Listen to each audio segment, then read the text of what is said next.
Now you know, nigga. Haven't you taken enough pictures of yourself for starters? Oh my god. No? Which girl takes enough pictures of themselves? First of all, we're already rolling. Yeah. What's up, guys? Welcome to another episode of the Kiss Cafes podcast. Today I have a very special guest. She's really entertaining, interesting, and she's doing something very different in the, what would you call it? Entertainment platform. Yes, entertainment platform, true. And digital platform as well. True. And then, your chair is supposed to be like 45 degrees. You're having a conversation with me. I'm so narcissistic. I just want to look at myself. Imagine. I would turn it a bit. But I'm like, am I talking to myself? Okay. So. Can you see me? Yeah. I think we're good. Sindio? Najua mimi nimezoea kujiangalia sana. Like I'm just talking. She's just I'm self-obsessed. So here's the thing. Introduce yourself and let the people know what you do before we proceed with the podcast. Hi, guys. First of all, thanks for having me. You're welcome. This has just made me miss those days when I was in radio. Ooh. So bad. Someone please take me back. Anyway, my name is Mkamburi chigogo. I'm pretty much an opinion vlogger. Yeah. And a content developer. Content, I think right now that word content has been misconstrued. Like everyone is like a content, whatever, creator, an influencer, nini. So I try as much as possible to not describe myself using those type of terminologies. So let's just say I'm an opinion vlogger. Like I just air my opinions through video. Okay. That's it, pretty much. Nafu najua, what icks me is the fact that people think I started sijui last year. Ama last year. Iyo kitu niudhi. Kwa sababu, no, but it's not. It's not the truth. It's not the truth. Because when I usually go through my comments and guys are like, oh, you're just looking for followers. Oh, you're just looking for this. It's not true. It's just that my avenue zile za kupost nilikuwa nimeanza kupost YouTube like my first times and that was si kitambo sana 2014 just out of school and I was like okay that's 4 years ago what can I do 5 years ago and then that's when I got into radio so I stopped actively posting on YouTube but I was still doing the same thing I'm doing on same concept on YouTube and I was just analyzing celebrities but I didn't know it could actually be a thing. But I like all those things. I just had so many opinions to give. Alafu nikieka YouTube your time nakumbuka. I hope nobody ever finds that video. Because I posted it with a different account and I was looking like a hot mess. Trust me. Like you can't just go back. You don't want that.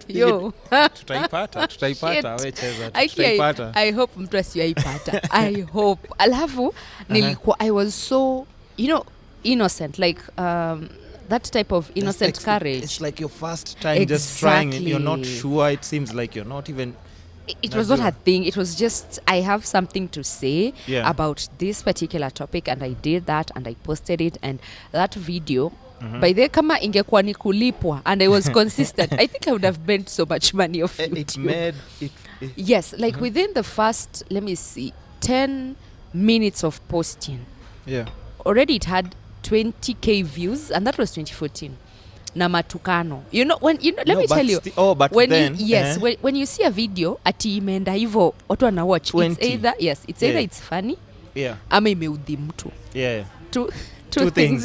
Two things. It's never really a polite video atile. Someone is there's like just something up.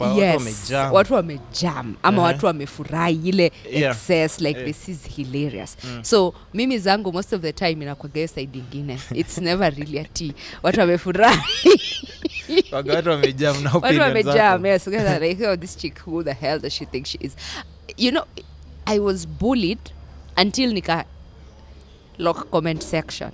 It was too much. Yes, it was too much. And I was like, oh my God. I'm thinking if you're not used to just seeing such comments about yourself, because this is what people are thinking about me. Exactly. And I was like, oh my God, it's brutal. But it sort of shaped my my confidence. The person you are even Yeah, right now. because I was like, sawa tu nitukaneni, but I will still do I'll what I figure it got out. to do. Single. Yes, I'll figure it out nikiendelea kusonga. So just a bit of just a backstory. Mm-hmm.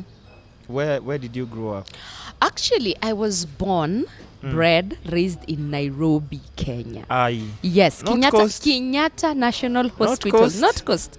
Not Coast. Hivyo hii persona, this That persona is- that you create online, mpaka people think. I'm from Coastal, but originally Yeah. I'm Coastal, like Oh, still like originally shags or just going to see people.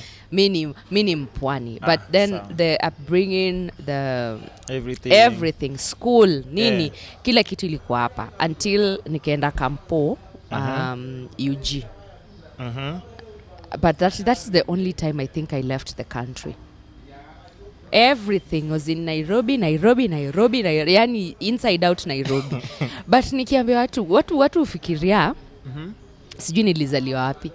Most people actually, when I tell people that, guys are like, wait, what? We actually thought you from Coast and then you came to Nai. No. Now from Bon Town Kitambo. Born Nairobi, Yeah. nini, Sisi ndio wale born and unasema raised. Bon Town Kitambo. Yeah? Hey, Alafu, Kinyara. what did you study? In Like, school. what was your major in school? So, sorry. Jesus is Lord. Sorry, Hey. sorry. Hata hii mic imeshtuka. It's like, what? Nairobi? No. I didn't think so. Anyway, my major in school was leisure and hospitality management. Please tell me you've never heard of such a course. I've heard. Oh, you but- have? but From where? the friend You of mine, man. the friend of mine who was doing that, she was doing something sketchy in Mombasa. So, Like what? No, yeah, please, listen. please, Sinajua, please interest those me. people that you can call to your room to entertain you. That's what she was doing. Yeah, that's what she was doing, and she was saying that that's what she studied. So when you say that, that's the only memory that I have. That from, I have, oh my God, that's why nimenyamaza, because I know it, but you know it from the other side. yeah, from the other side. That's not true. That's not true. It's just Unajua, first of all, let me give you a backstory. Let me summarize this story. Please, yes. What happened, nilikuwa sitaki kufanya hiyo course. But after because I did A levels here in Kenya. Yeah. And then sasa kulikuwa na hiyo period ya kuchagua like where would you go to? Like Campo. Yeah. So it was either USIU, Daystar, nini. And then because I was undecided, there was this Ugandan guy I knew. And he told me if it's not Makerere, it's nothing. Yeah. Sasa unaona akapanda hiyo mbegu in my brain and I was like, I think this is the place to be. You want to go to I want to go. And it was not because of your masomo. It's because of that seed he planted.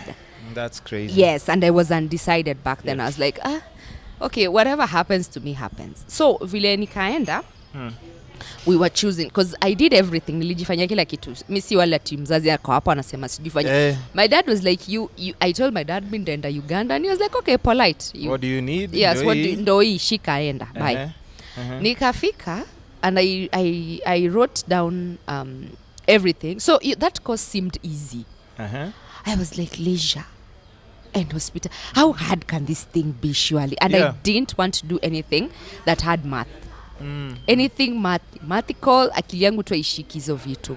So nikasema, if it's leisure, it means we're just doing this easy peasy stuff. Hallelujah. I applied and I was like, cool. So nika apply journalism, I think law and something else. Because my grades back then had qualified me. Yeah. But because they were looking for guys to fill, you know when you do those minorities, ile courses zinaga watu wengi. Hapo they want people. Thank you. So nikarushwa hapo and it was literally not what I expected. First, that was a business course. Which business course does not have math? Yeah. So I ended up doing financial management, business statistics, quantitative, oh God, a lot of math, honestly. And I was like, okay, this is not what I thought this course would be. But what did you think you were signing up for? Nakwambia, hakuna hesabu. Mimi niko najua tu ni tutaenda tuongeleshwe mambo za vile watu leisure, how people chill, how people have a good time. Yeah, you get. Oh my God. Okay. And I'm sure siko peke yangu. I'm sure tuko wengi. And then people wata come out waseme. Yes. After when the course was done, in fact hata tukifanya watu walikuwa wanatudharau. As in ukiambia mtu ati nafanya leisure and guys are like guys are like the losers in the campus grounds ndo wale wase wa leisure. Because you know you don't really quite get it. Until tunaanza kufanya zile share courses, because kulikuwa na zile course units zinakuwa spread across board, because everyone, it was a business school, so you just attend the same class to make it easier. Exactly. Thank you. So everyone tunamixiwa, huyu watu wa proc tuko nao, watu wa nini tuko, so pia wanashanga like pia nyinyi mnafanya hii, pia nyinyi mna, and we are like yes actually doing the same. So wacheni kutudharau. But now like when I'm years later looking back at it, I'm like, that's a course I would encourage everyone really? to take up. Yes. Really.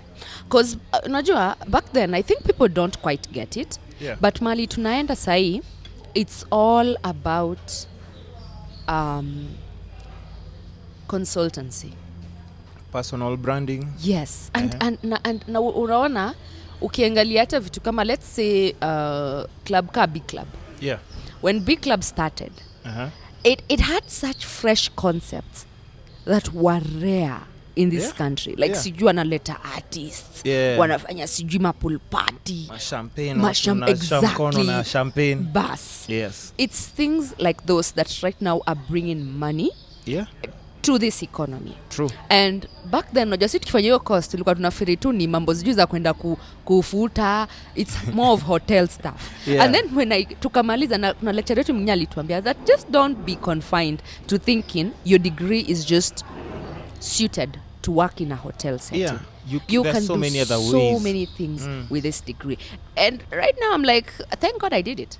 Because you're applying it in everything that you're doing now. Yes. 100%. And I will literally take it na nitafanya vitu zingine nayo.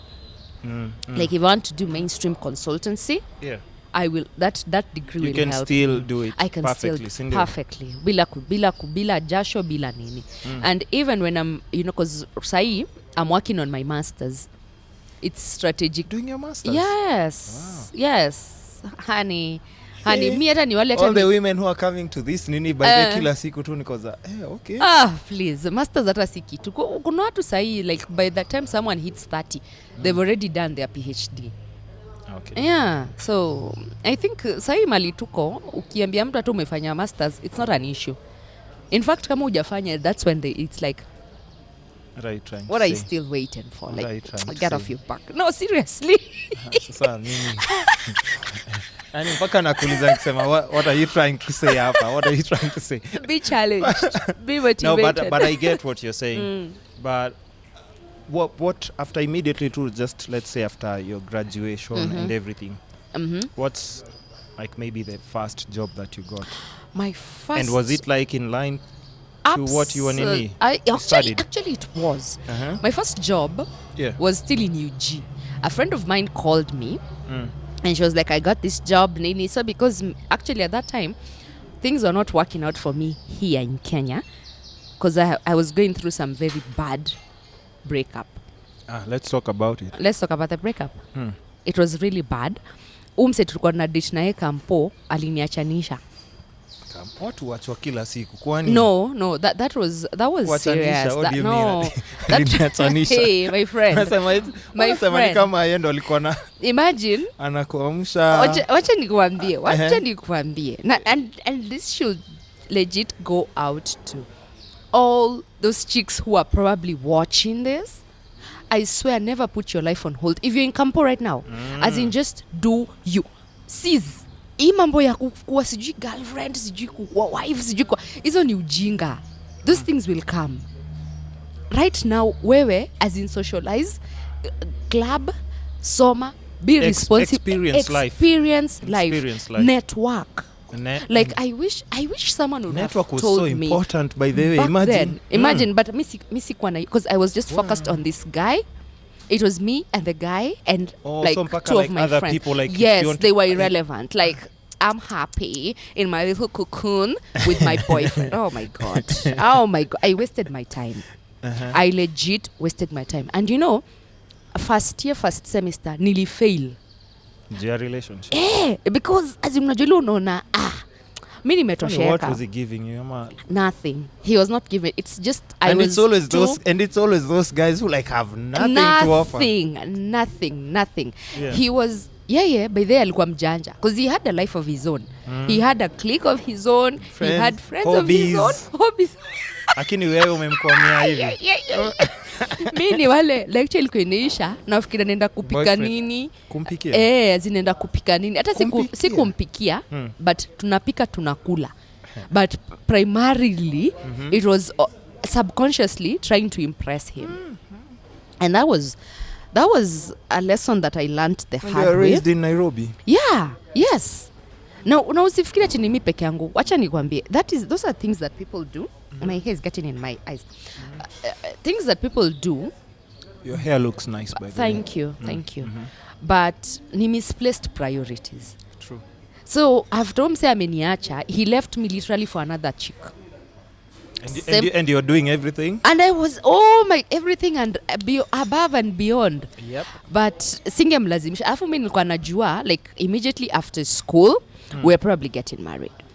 Come on, you're that nini. Yes, I was that invested and probably you can say that naive if you want to put it as that. Okay, so. And what? No, just say it. No, I'm just saying like I don't, because it's still, I see it happening a lot with a lot of people and I'm wondering, is it because maybe during your childhood parents walikuwa strict, you don't hang out with boys, you don't nini vitu kaa hizo cause. No. Even nowadays, you still see it on social media. Listen. It has nothing to do with the parents. Absolutely nothing to do with the parents. I can assure you that saa zingine mzazi your mama amelipa school fees umeenda kupikia mtu shule kwa act housewife. Yes. Umeenda kwa housewife na nakwambia a lot of us don't have this prior info. Ile information ya kuambiwa campus is not the joint. At where you're going to source for a husband, I must you for what, I must you for what. That's rubbish. Go out by the drink to those cheap places. Yes. Go to this road trips. Yes. Go have fun. I mean, I wish mtu angeniambia hizo vitu sahi. Alafu unajua hiyo. Turn back the clock. I would. Uko na pesa yenye si yako. Yeah. Ni pesa ya mtu mwenye at least for those of us who are fortunate enough to have at least someone who was supportive. Unaambia tu mtu nitumie. Ulikuwa na sponsor ama? No, the sponsor was my daddy. No, I thought this story was going to be extra spicy. Sorry. Yani venye unasema unajua if you have someone who has money, because okay. It's my dad. Nice. My dad has money. Okay. Or he had money back then and he was like, okay, unataka hii unatuma. No, so unaona. Hiyo time atu ukisema naenda road trip. Angekutumia pesa, but he'd have sent you the cash because it's like yo. Exactly. Now of course utamwambia tini ya road trip. Hata road unadanganya like ni ya kitu. But he's still gonna send. Yes. But so I didn't do those things. I wasted my opportunities. But I thank God that after your first year, first sem, after nime fail, that's when it hit me and I was like, Jesus Christ, I do not want to walk out of this place with a pass. Yeah. Or with just some lousy degree like so hapo at least no nikaanza kusoma, but unfortunately the weight of that first sem ilinivuta chini. It still affected. Yes, it still affected me. Nini? So unajua hata sasa nikiangalia I'm like analyzing and I'm like okay, nilipata Kenya nilipata actually got a second upper. Hi guys. Okay. Yes. And nikasema if I was just focused on the right things. Singepata hiyo. Probably I would have got a first class and a strong one. But because mimi nikatoka kampo sina networks, I just have like I think two or three friends wale nilikuwa naongea nao mpaka sai. But if I was smart and woke, sai this is when you like meet people and you're like umse tulikuwa naye kampo, umse tulikuwa. Mimi sasa sina hizo story. Hauna. Sina. Me too niko na akiwalai. I feel sorry for myself at times. But please, kids, don't do the same mistakes. Yeah, campus go and have fun. Just go and have fun. Kwanza nyi madem, wachane na wanaume. Wanaume wako wengi nje huku. Once you finish school, wako hapa, wanaongojea. Like just chill, network, have fun. As in, but then don't be responsible with your life. You know, shida ingine. Yeah, not true. But unajua the thing right now ni there's no really guidance. Guidance size yenye watu wako nayo, it's Instagram, Snapchat, then is upon your guidance iko unaona because you're away from your parents. And then that one place that can give you comfort when you're depressed, when you don't have money. It's social media. Social media. You just need a Wi-Fi password, ama okoa bundles, and you're set. And you know what I thank God for? It's the fact that hizo siku zetu hizi vitu hazikuwa. Mimi nashukuru Mungu kwa sababu mimi sijui because unajua like right now a lot of people are like blaming these kids na nini but able think if we were in that era it would have messed us up like because how I was thinking then na try kufikiria saizi I'd have been watu wangekuwa naumia huku nje. Ni ukweli. It would have been a disaster. Ni ukweli. Parents ni therapy tu wangekuwa naenda wote. Ni ukweli. Ni ukweli. So we also shouldn't blame them because it's something new as we didn't experience it. We and didn't. That's why it's very confusing because okay, yes, unazusha but if you really look back, step back and analyze and ask yourself if I had access to this thing back then ningekuwa nimefanya nini nayo. What would I have been posting? Ningekuwa thank God. Thank God. Let's go a step forward after this whole school thing. Oh no, wait. Yeah. We were talking about the job. The first job, senior. Nikaenda UG, alafu nikaenda kufanya job kwa events company. Okay. It was an events company. And my friend ndo alikuwa manager hapo. Straight out of Campo. Chick was bright. So akapewa tu job. And then she was like, yo, would you mind coming down here? Nilikuwa nimeenda kuclear. So I worked that job. Your network moja ulikuwa nayo. Your network. Unaona? Mpaka sahi that chick is still my friend. Mpaka sahi. Tukakaka hapo kidogo. But then I realized my dad was not comfortable with the job because it was not really a job. It was just someone using you as an intern stroke job. And the costs were not adding up. So it was every single month as in tumeteseka tunalala njaa hivyo. Yani maisha tu ingine that was not really exciting to be honest, just because I did not want to come back to Kenya, to Nairobi. There was nothing going on for me. There was nothing to come back to apart from labda saa kurudi home. Unaona sasa but then eventually my dad talked sense into my head and he was like, you cannot do this because if you work in a job at least juu unajisupportaje, at least si easy you can buy food kidogo, exactly, si easy vitu zati mko huko kazi, you just someone is literally milking you to the last penny. Alafu kwa natulipa thao. After how long? Thao, we used to get a K every weekend. So for the so it was 4K. Afu mnakula nini during the week? Mtajipanga. So mimi nataka kujua ni nini mko mnakula. What were you eating? Mimi sijui lakini nakumbuka tu. How do you go to the salon? How do you do how transport? In fact, at some point I became so rusty. That's not the life I want. Oh God. In fact, I don't want even to remember. I don't want to imagine your maisha saizi. But it was a really nice gig. That's yuka bado wako ama walifunga, mimi sijui. But back then, if they were giving us money, mimi ningeendelea kukaa. It would have been good. Yes. And ile inakupatia life a bit of purpose because I'm guessing you've done all this studying and kwanza your dad is like you. And unajua parents wanajua kwa sababu return on investment. Campus, maze degree. Nini unafanya maze? It just doesn't make sense. Doesn't add up. Yeah. Return on investment. That's what I'm looking for. True. Ikabidi nirudi nyumbani. So I didn't have much of an option. I came back home. Mwenyewe tu. Alafu sasa kurudi nyumbani. What happened within that? Yes, I got another job at a BPO.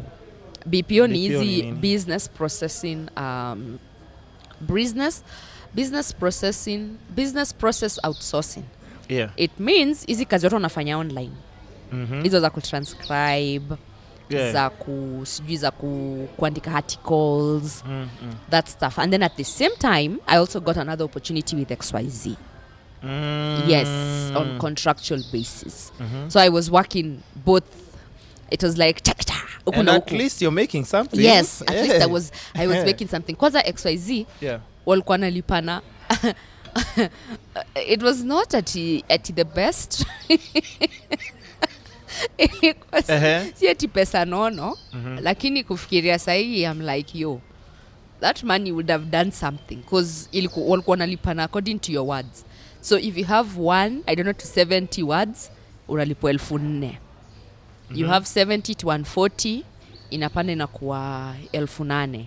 So that's why guys used to but it's run. just words. Yes. So ndo maana watu walikuwa nakimbilia those fat juicy roles. Because now you can talk. And all the characters walikuwa kumbe pesa ndio ilikuwa the motivation behind nini.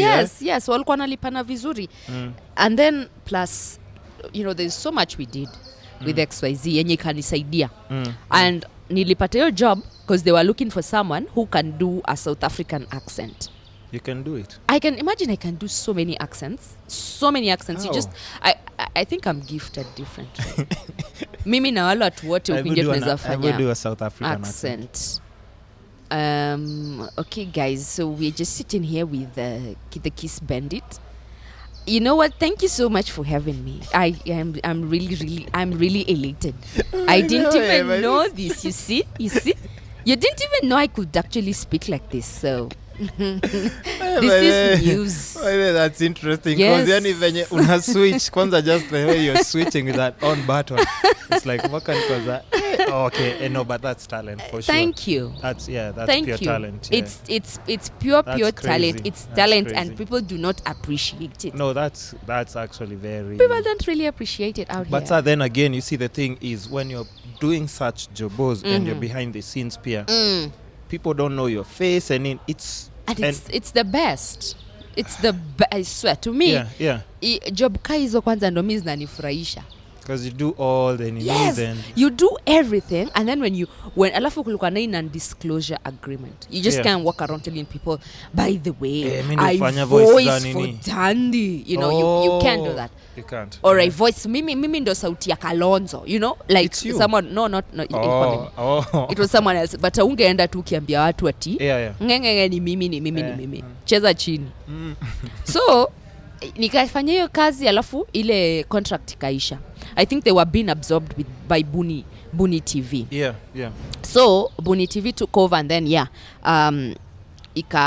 opportunity ikaenda hivyo. But if I actually get another opportunity to work with XYZ or Buni, I'd take it. I would take it and run with it. It was so interesting. Alafu after your BPO, your pikaisha. You get. Those things don't last forever. I do. No, yes, after XYZ and my BPO at Adept. It was called Adept Technologies. Yeah, shout out to anyone who, we worked at Adept together. Najua watu ni wengi. Because watu walikuwa wanakuja after tu shule nini, kila mtu anaenda huko. Kila mtu anataka nini? It's the easiest nini? References. Like niaje unataka kudo job. Unataka kudo job, and then they were hiring. And then ulikuwa unalipwa according to your ile kazi umefanya. So if you've done Zlich, maybe unapata kaso 2. Hapana. Kama mtu alifanya kazi nyingi, wengine anakuleta 16, 30k. But no one used to earn more than 30. But still na try kufikiria that it motivates you to actually work hard. You can't just be sleeping around. Exactly. Because hata mimi nakumbuka there's a time nilikuwa nafika hata ofisi by saa 1. Because I'm like, I need to make enough money to maintain my habits. So ni but ikaisha. Alafu nikaenda kufanya job kwa events company ingine. But that was stressing. So I think I lasted kwa your job just 2 days. No. 2 days. No, I think a week. 1 week surely. A week. I lasted a week. Alafu ndo ile story ya nini katokea. Story ya? Westgate. That bombing. Yeah, that was 2013. Alafu nikakaa tu nyumbani, alafu 2014 I got the radio job. Which radio job? Now that radio job was in Mombasa. And that was my first time kwenda Mombasa. Kukaa Mombasa. Believe it or not. Hizo times zenyewe tukaenda tu holiday. Yeah, so you don't like sijui. Hey, hata nilikuwa sitaki kwenda, but I was told some of these things, just like some men out here, you need to be, some men are stepping stones. Yeah. So some opportunities are also unampitia tu alafu unakanyaga ndo upande. These are the things that you're telling young women huko nje. Unajua saizi, it's gotten to a place tuko tunaongea with somebody yesterday and they're saying like Nairobi there's a witch hunt for men now. Cause who's remaining, what guy is there remaining like in the eye of the public who gets praised for doing anything? Men are really ebu angalia venye when Kenyatta posts a tweet, even men themselves don't respect other men. They're just like bashing. As in uangalia Kenya mtu reply kwa president uko za msee. Okay, first of all, so we know maybe you're not in agreement with what he does, but is this necessary? It's not necessary. And same imefika place, I think about it. Women forums, women minis. Everything. Umesikia anything ya men? Si ule jamaa wenyewe. Kulikuwa na ile men's conference and it was a whole fucking joke. So nobody's taking men seriously anymore. It's a joke. Saizi, men are a joke. No, but saizi, it's okay. But the young generation coming up. Mi niko sawa penye niko. But the ones who are young, oh lo lo lo lo lo. Oh, trust me, they have something else coming. Yani, sijui. So, where were we? The stepping stone. Yeah, the stepping stone. I say just surely, like men. That's a bad example. No, it's not. Lakini sawa, hebu go on. Hebu endelea sawa. So, nikachukua your job. And you know what? My idea of radio was fun. It was light. As it should be. Yes, and it your was personality. Just kuwasha microphone, kuongea nini. Can I tell you, shock on me? Yeah. Ayani hata sijui. Niambie. Naacha nikwambie, that experience humbled me. Why? What happened? Because I was there and then I realized I don't know nothing.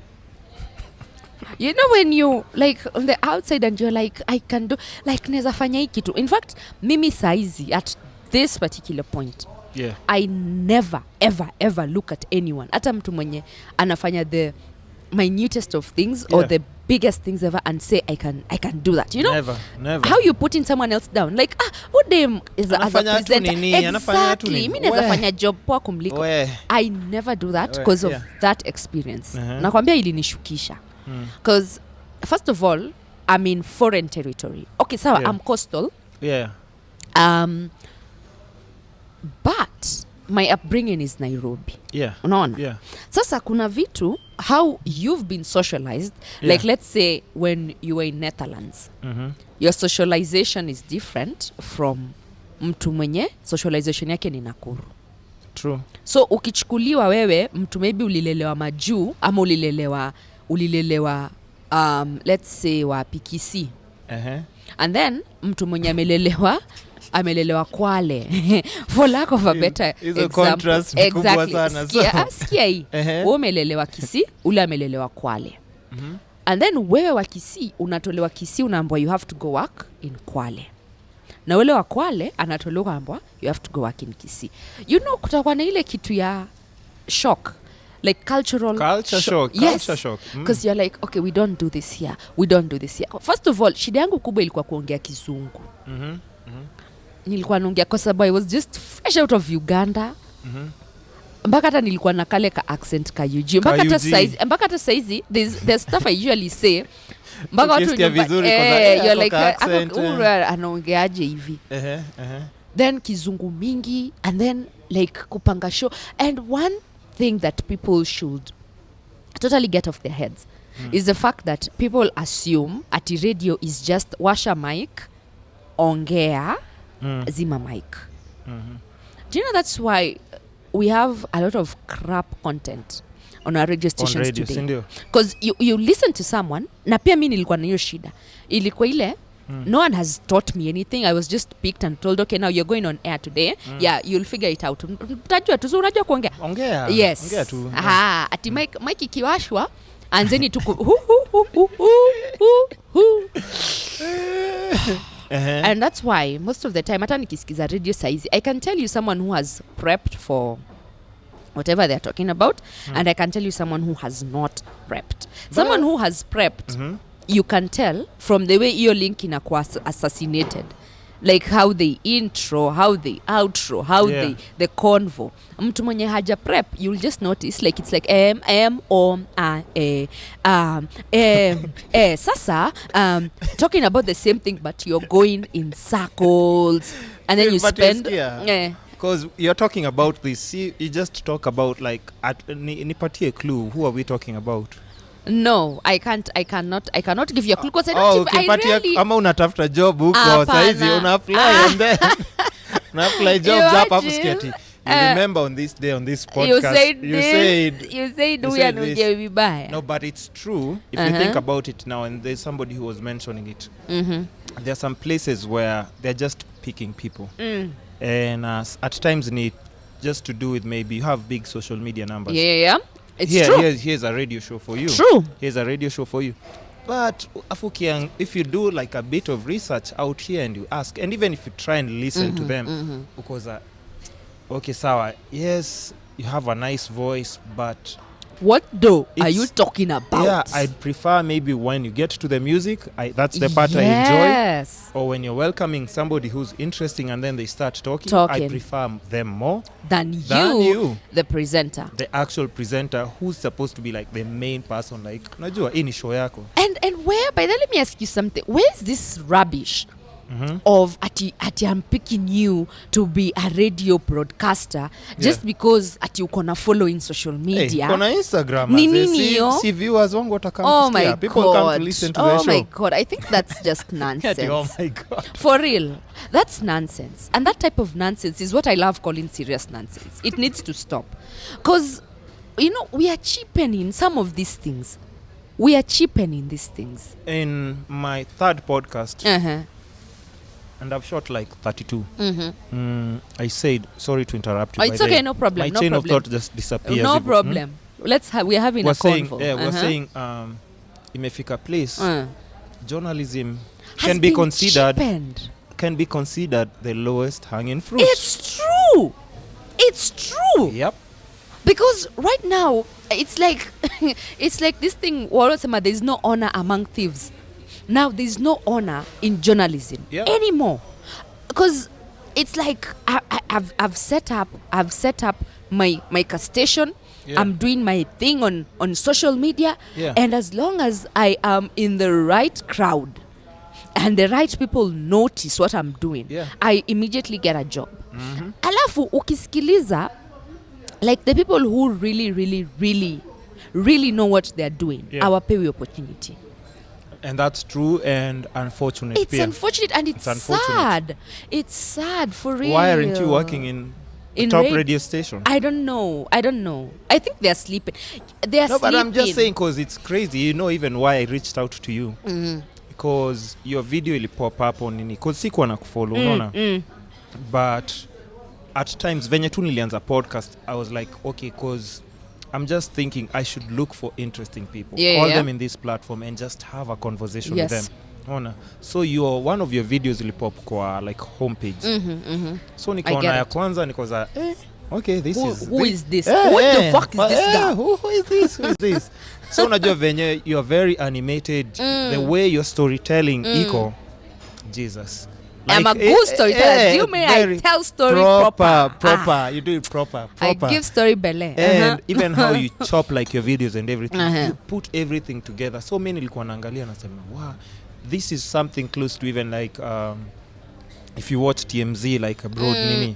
Yani venye una slice vitu kinini conversation within 1 minute and something funny, it's cause like me have special as in doing 1 minute videos. No. So niliangalia. So you're the 1 minute man. Are you a 1 minute man? I'm not. Are you? I'm not. I am not. We just found the 1 minute man. I didn't see that one coming. But sir, I was so intrigued by the way with what you're doing, Nicole. Thank you. So I waited nikaenda kwa bio to try at least and see which station that you're working for ama kitu kayo. Because you're just doing this thing independently. Yes. And for fun, because you're passionate about it. And let me tell you. Nilistuka sana, cause listen, all these to radio stations, to TV segments and nini, don't they need those slots, the vituka is 1 minute? They do. And how come nobody has reached out to you? Actually, I'll be honest. Someone did reach out, and not someone, like 2 people have reached out. Yeah. But and this is just not just for you, but it's for everyone. Yeah. If you have, because even when this is also sidebar information. Yeah. Like, if someone gives me a platform right now, best believe, Misita, I will not have them on blast the way I will have me on blast. To mean, if I have the chance to have you save me as Mkamburi Chigogo on your phone and not Mkamburi Chigogo wa at cafe, Mkamburi Chigogo wa NTV. Hebu nione nimekusave kama nini? Yes. Mkamburi moshene. Sasa unaona Mkamburi. No, it's fine. Hata kama ni Mkamburi moshene. Si ndio hiyo unaona? Mkamburi. Yeah. You see? But I know I don't even need kuweka kitu kingine nyuma. Sasa kuna ile you've built a brand so much such that your name does not stand alone without the wa. Oh, okay. Yeah. Yes. Okay. Wa at cafe, wa Citizen, wa nini. So that means the time, because Citizen is a brand on its own, at cafe is a brand on its own, accessories with style is a brand on its own. True. So what happens when you lose that job? You become not memorable. And someone is like, oh, okay. I used to go there because of ule demo accessories with style, ule Mkamburi wa accessory, but now she's no longer there and you become irrelevant. And then your number just becomes a filler in my phone. But if and when, and this is just advice that everybody needs to. Are you going to end this story with how you're tying it up with the person who reached out to you for the job? Yes. Okay. So, even when you have the chance to build your own brand as a standalone, I suggest you take it. You do it. Utaumia, you suffer because hakunanga kitu lucrative ukianza. But the more you're building and you know what you're going towards, hapo unapataga kitu. So these guys reached out and they were like, oh, we really like your opinions. You sound good, you sound fresh. Like, we have an opinion segment kwa TV, excuse me. We have an opinion segment kwa TV. And I thought about it and I was like, okay, this sounds like a good opportunity because naeza taka hiyo pesa. And it's all about the money at times because we have to look good. Na lazima tukule na tulipe nyumba. True. But I thought about it critically and I was like, am I really ready to take this on right now? And I said, no, I'm not. And it's not every opportunity unapea unachukua. That is one thing people also need to know. I say no to things all the time. Yes. Like, we'll give you nini. We'll give you this. We'll expose you to nini. Come on. Site tuko na Instagram. We have all this. We have our platforms. Yeah, we have our platforms. We can figure out how we're generating like revenue and everything. Exactly. Sasa mimi nikafikiria and I was like, okay, I will politely turn this down. And then wengine they also reached out and then the same company that reached out the first time reached out again. I think ilikuwa hii wiki niende. But I said, it's okay, I will pass.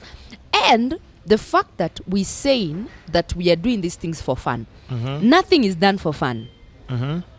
Oh, ye gentlemen of today. See, fun, as in passion. There has to be passion, kwanza, in anything that you're doing, I think. Passion. Hebu maliza kwanza ati ye gentlemen of today. Passion without strategy is pointless. Okay. That is just am I allowed to like do this on Instagram? Can I just make that I make that quote and have my people listen? Ngoja niweke tena because I need my people, I need everyone who's following me to see how wise I am. Sawa. Niko na nuggets. Watu nidharau lakini me I'm wise. Punchlines. what I'm Punchlines. saying is passion without strategy is pointless. So whenever people come to my page and they're like, so you're just doing this for fun, you're idle, you're this, you're that, I'm like, okay, it might seem like this is not a job, it might seem like an idle venture, it might seem like this It's and not. this, but it's not. When I saw it, like the first time I saw it, I told you. Strategy. When I saw it, I knew like there's something here. Yes. There's something here. And with strategy, everybody, I think I don't that guy care. likes you. I don't care who you are, and I don't even care what you're doing. You need to be intentional with your strategy. True. True. Because do you know why why you are here and why someone else is not? True. It's because maybe you were intentional with your goals and you were like, I want to start a podcast, I want to do this, I want to do I this. researched for 1.5 years. You see? 1.5 years. You see? Now, And even buying things was just. pole. But I knew what I was This is working what towards. you want to do. Yeah. Sasa ndo nawaambia, strategy without, passion without strategy is pointless. True. Because unajua utapata, you've been at the same point, not making a single coin. Not even making a single coin off what you're doing. Yeah. And it's not necessarily ati hiyo kitu unafanya ndo inakulipa pesa. Saa zingine it might be what you're doing that But interests others and they're like, oh, okay, I There's think something else. I can. So many other things come just with. And I think on the digital platform, once you figure that out, ndio unapata ka sweet spot because even for me, when I was just starting off or any time, and when as I'm doing it, everybody that I meet, people who don't know, they're always like,